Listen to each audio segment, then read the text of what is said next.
जी अस्सलाम वालेकुम, बिस्मिल्लाहिर्रहमानिर्रहीम। अस्सलाम वालेकुम।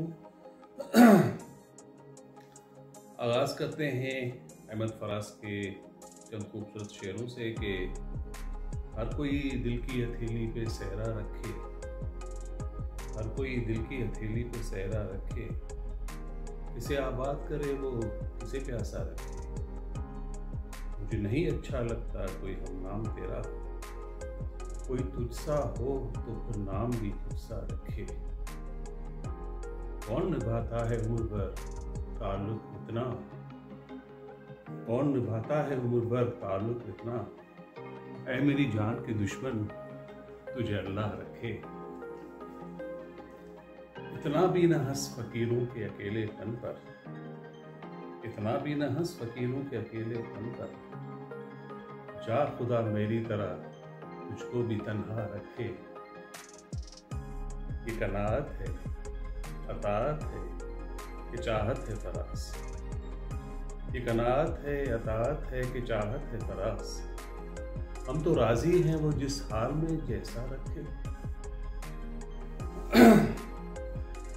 मैं आपका होस्ट डॉक्टर अशफाक मेमन, आप सबका बहुत बहुत शुक्रिया कि पिछले 2 दिनों में काफ़ी मेरे फैमिली मेम्बर्स ने, मेरे फ्रेंड्स ने, मेरे दोस्तों ने, मेरे फैमिली फ्रेंड्स ने मुझे सब्सक्राइब किया है मेरे इस नए चैनल को और लाइक भी किया है। आप सब दोस्तों से यही गुजारिश है, सब भाइयों से, बहनों से, जो छोटे हैं बच्चियों से, कि मेरे इस चैनल को सब्सक्राइब करें ताकि मैक्सिमम व्यूअरशिप हो और फिर हम जो बातें करें वो ज़्यादा से ज़्यादा लोगों तक पहुंच सके, मेरे व्यूज़ भी और आपका फीडबैक भी। तो इस चैनल को सब्सक्राइब करें, उस पर जो लाइक का जो आइकॉन बना हुआ है, नोटिफिकेशन का जो आइकॉन बना हुआ है, उसको भी प्रेस करें ताकि आप तक नए नए जो भी वीडियोस या बातें आती हैं वो आप तक पहुंच सकें। शुक्रिया। अच्छा जी, आज जैसे मैंने कहा था कि मैं आपसे डिफरेंट चीज़ें शेयर करता रहूँगा। मेरा पहले ये इरादा था कि हम इसको थोड़ा सा गैप बढ़ा रखेंगे, लेकिन मुझे महसूस हुआ कि चूँकि नया चैनल है और फिर वो फ़ौरन नज़रों से, मंजर से हट जाता है, तो आप लोगों तक थोड़ा जल्दी चीज़ें पहुँचाऊँ। मेरा पहले इरादा ये था कि हफ्ते 2 हफ्ते में हम कुछ चीज़ें डिस्कस करेंगे, लेकिन समझ में ये आई बात कि नहीं, थोड़ा सा हमें जल्दी करना पड़ेगा। तो इसलिए मैंने थोड़ा सा आपके दिल के बहलाने के लिए कुछ वीडियोस, कुछ गाने इधर उधर से देख के, ढूंढ के वो भी रख दिए थे ताकि आप देखें। लेकिन जो हमने टॉपिक्स बताए थे उस पर हमारे अभी कोई सैर-हासिल या तफसीली गुफ्तगू नहीं हो पाई। आज मैंने सोचा कि हम जो बात करते हैं वो, जैसे मैंने कहा कि हम समाजी मसाइल पे भी बात करेंगे, सियासत पे भी बात करेंगे, करंट अफेयर्स पे भी बात करेंगे, एंटरटेनमेंट पे भी बात करेंगे, मौसीकी पे, शायरी पे भी बात करेंगे। आज मैंने सोचा कि हम पहले जो टॉपिक शुरू करते हैं वो हम एक समाजी मसले को लेते हैं, उसके बाद फिर हम थोड़ा सा पॉलिटिक्स पे कर लेंगे, फिर बल्कि पॉलिटिक्स से पहले हम हेल्थ पे आ जाएंगे और फिर थोड़ा सा सियासत पे, फिर थोड़ी सी और चीज़ें, मौसीकी, आर्ट वगैरह वो भी आती रहेगी। आज का जो मैंने मौजू सिलेक्ट किया है, जो चुना है, वो ये है हमारे मुआशरे में अदम बर्दाश्त। ये एक बहुत ही सीरियस इशू है, बहुत संजीदा मसला है और आप सब लोग मुझसे इत्तेफाक करेंगे कि जिस मुआशरे में बर्दाश्त ख़त्म हो जाती है वो मुआशरा फिर आगे नहीं बढ़ता, पीछे जाता है और तबाही की तरफ जाने लगता है, ख़राबी की तरफ जाने लगता है।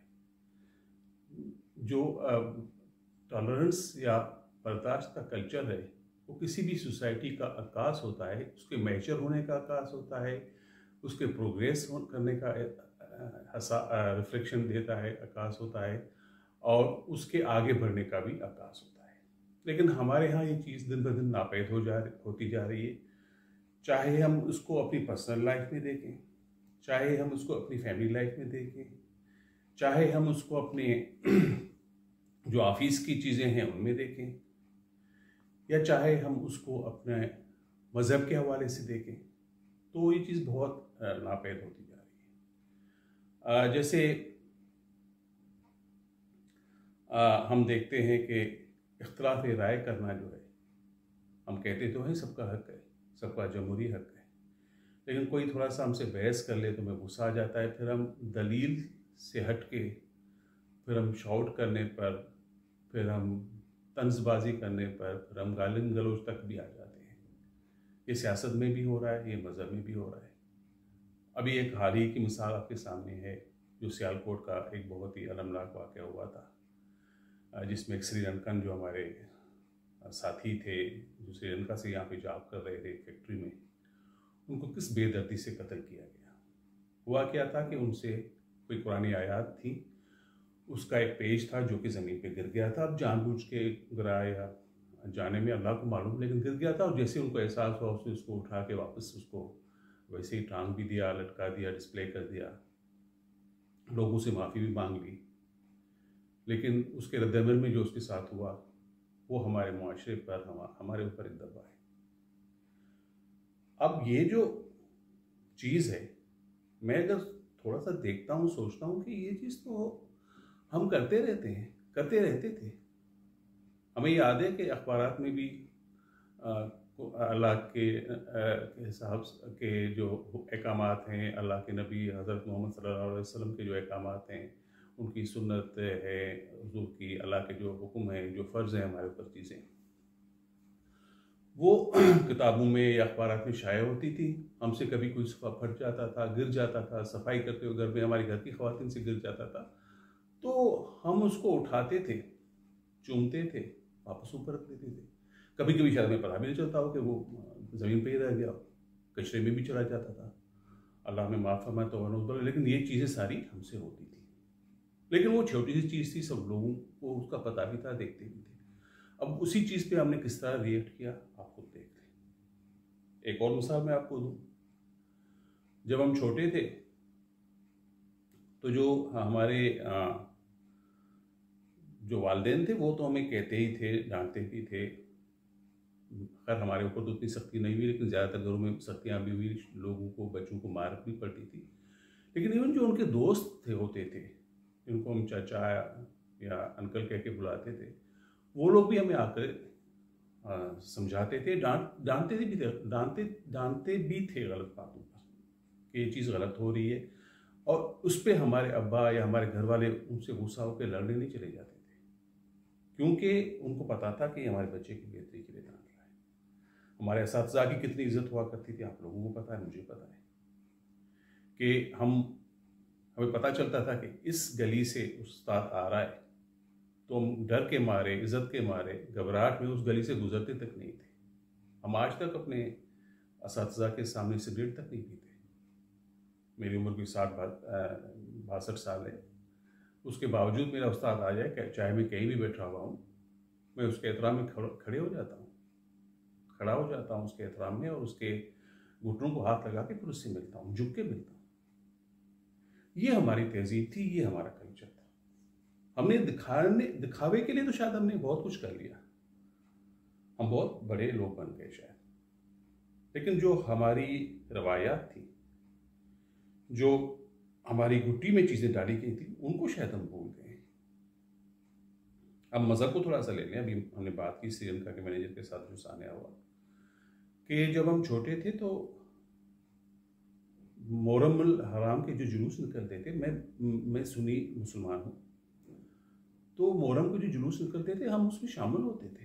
हमें नहीं याद कि हमें किसी ने हमें कहा कि काफिरों का जुलूस है, आप तुम शामिल हो रहे हो, या वहाँ पे कोई हंगामा कर दिया हमने, या वहाँ पे कोई पथराव हुआ। हमें तो पता ही नहीं था। हम क्यों सूफीज़म को पसंद करते हैं?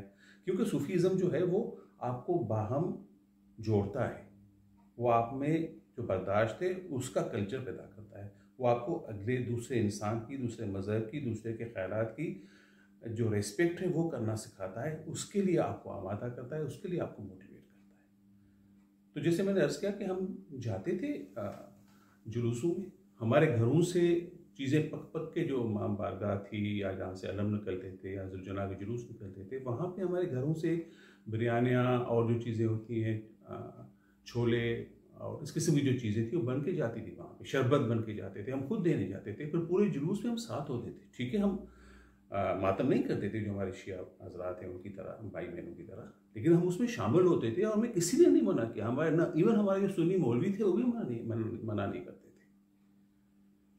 ईद मिलादुन्नबी का होता था, 12 दिन होते हैं। अब तो हम देखते हैं रोज़ाना बड़े बड़े जुलूस निकलते हैं, मराबें बनी हुई हैं, हुजूर के के हवाले से बड़ी रिस्पेक्ट के हवाले से जो खाना काबा है, मस्जिद नबवी है, उसके जो मॉडल्स हैं वो बना के सजा के उनको संवार के हम लेके चलते हैं। तब ये होता था कि 12 रबीउल अव्वल को या उसके आसपास स्कूल में कोई एक मुबाहिसा हो गया, कोई तकरीरें हो गई, मस्जिद में मिलाद हो गई, अगर छोटा शहर है तो बड़े शहर से या किसी अच्छे आलम दीन को बुला लिया, उसने हुजूर की सुन्नत पे बात कर ली, हुजूर की विलादत पे बात कर ली, हुजूर के जो एहतराम है, इज़्ज़त है, उन पे बात कर ली। नमाज का टाइम हो गया, जो सामने मस्जिद है हम चले गए। हमें पता भी नहीं होता था कि ये शियों की मस्जिद है या सुन्नियों की है। थोड़ा शियों और सुन्नियों पर भी फ़र्क होता था कि मस्जिद का पता चलता था कि ये इमाम बारगाह है, ये शियों की मस्जिद है, ये सुन्नियों की है। लेकिन सुन्नी में ये अहले हदीस और अहले सुन्नत और वहाबी और फलां हमें तो नहीं पता था। तो उससे फिर वो एक बर्दाश्त का कल्चर था। उसके बाद क्या हुआ कि आज हमें उस्ताद कुछ कहता है, हमसे बर्दाश्त नहीं होता। आज हमसे हमारा बेटा कुछ कहता है, हमसे बर्दाश्त नहीं होता। बेटा छोड़ो, औलाद से माँ बाप का कहना बर्दाश्त नहीं होता। और उस्ताद की वो इज्जत नहीं रही। सियासी तौर पे जो बात करते हैं, मेरी बात से आप 100 इख्तलाफ रख सकते हैं, आपकी बात से मैं इख्तलाफ रख सकता हूँ, लेकिन उसको रखने का एक महज़ब तरीका है, एक वो तरीका है जो कि हमें बताया गया है, जिसको हमारे रसूल ने, हज़रत मोहम्मद सल्लल्लाहु अलैहि वसल्लम, जिन्होंने उसकी तबलीग की है कि आप अपनी बात दलील से रखो। उनके ऊपर कचरा गिराया जाता, उनके ऊपर कचरा फेंका जाता, उन्होंने जाकर झगड़ा नहीं किया। वो तो ऐसी हस्ती थे कि अगर एक इशारा करते तो गैब से भी उनको मदद मिलती थी और ज़मीन पे भी लोग उनके साथ थे।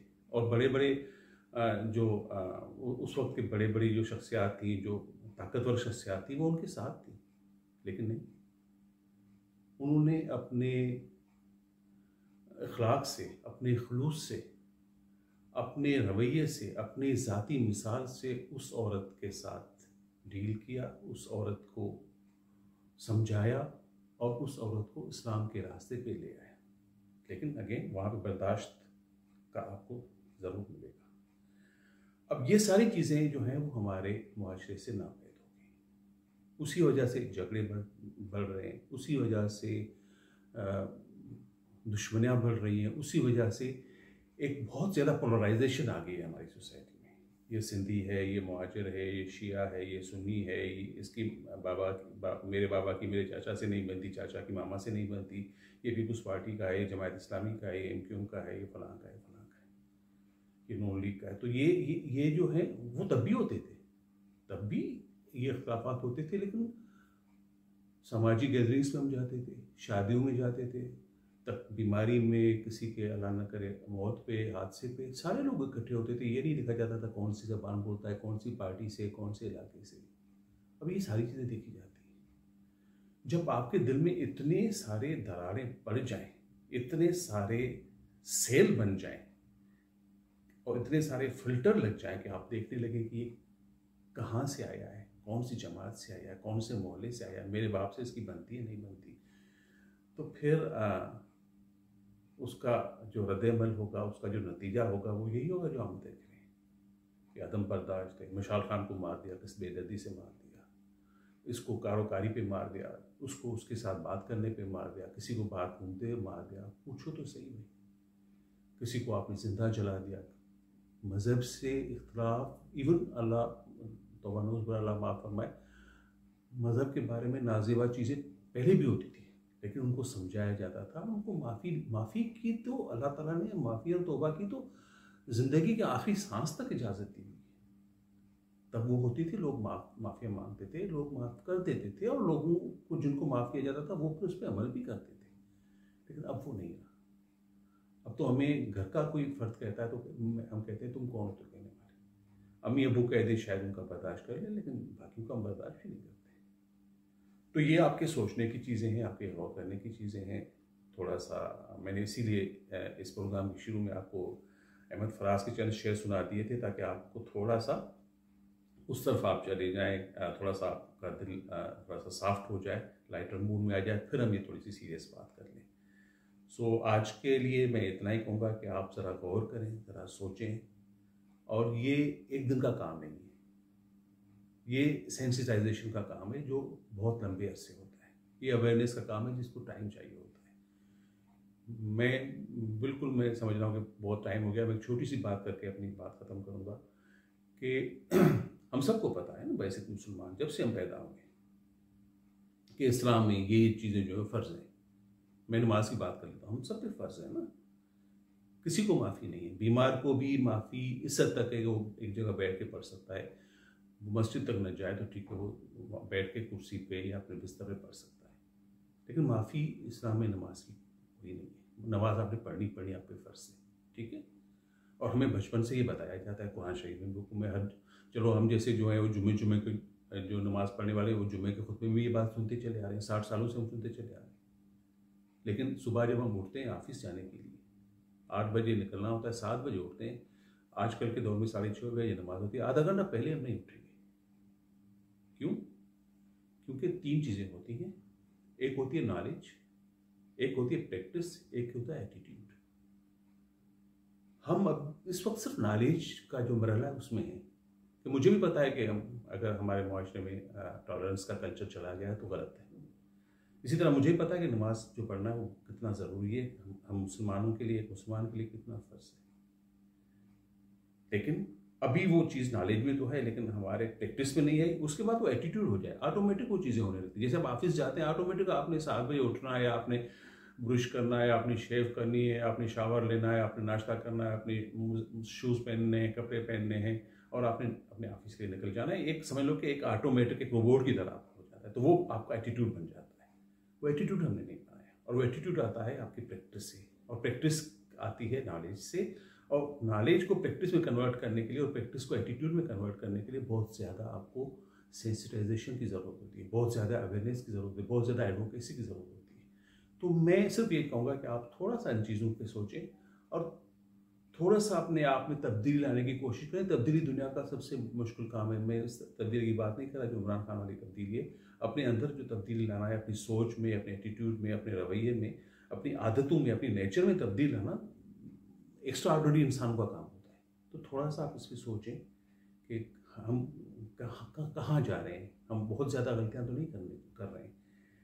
इसके बाद इंशाल्लाह मैं इस बात को यहीं ख़त्म करता हूँ, आपकी सोच पे छोड़ता हूँ। हम इंशाल्लाह आइंदा किसी प्रोग्राम में फिर इकट्ठे होंगे और हम कोशिश करेंगे कि हम हेल्थ के हवाले से कोई टॉपिक लेके उस पर मुख्तसर बात करें। मुझे आपके फीडबैक का, आपके कमेंट्स का, आपके सजेशन का इंतज़ार रहेगा। और जैसे मैंने कहा कि हम इस प्रोग्राम में तमाम मौज़ूआत पे बात करेंगे। और इवन अगर आप समझते हैं कि मैं इस काबिल हूँ, मेरा जो तजुर्बा है ज़िंदगी का, मैंने डिफरेंट फील्ड्स में काम किया है, डिफरेंट इदारों के साथ काम किया है, तो उससे अगर आप कोई मुझसे मदद लेना चाहे, कोई मुझसे एडवाइस लेना चाहे, चाहे वो इवन इंडिविजुअल या पर्सनल मामला क्यों ना हो, तो मैं उसके लिए भी हाज़िर हूँ। और उसका तरीका अगर आप चाहते हैं कि मैं नाम लिए बगैर इसी प्रोग्राम में आपके सवालों का जवाब दूँ तो भी हो सकता है। और आप कहते हैं कि नहीं आपको इंडिविजुअली इसका जवाब दिया जाए, तो वो भी हम एक उसका जो है इस प्रोग्राम में एक सेक्शन शुरू कर सकते हैं जो सिर्फ पर्सनलाइज किस्म का होगा। तो उसको अभी हम सोच सकते हैं। लेकिन पहले तो अभी तो मुझे अपने जो सब्सक्राइबर्स हैं उनकी तादाद बढ़ानी है, ताकि जो मैसेज मैं कन्वे करना चाहता हूँ वो मैक्सिमम लोगों तक तो पहुँचे। वरना जो अभी सब्सक्राइब हुए हैं वो तो मेरी फैमिली मेम्बर्स हैं, उनको तो मेरे बारे में अच्छा बुरा जैसा भी हूँ पहले ही पता है। सो उसी के साथ हम आज का ये प्रोग्राम हमारा ख़त्म करते हैं और इंशाल्लाह ताला आप लोगों से मुलाकात रहेगी। इस दरमियान में कोई अच्छी वीडियो, कोई मौसीकी, कोई पोइट्री मेरे जहन में आई तो वो भी आपसे शेयर करूँगा, वो भी आपको ज़रूर आपकी खिदमत में पेश करूँगा।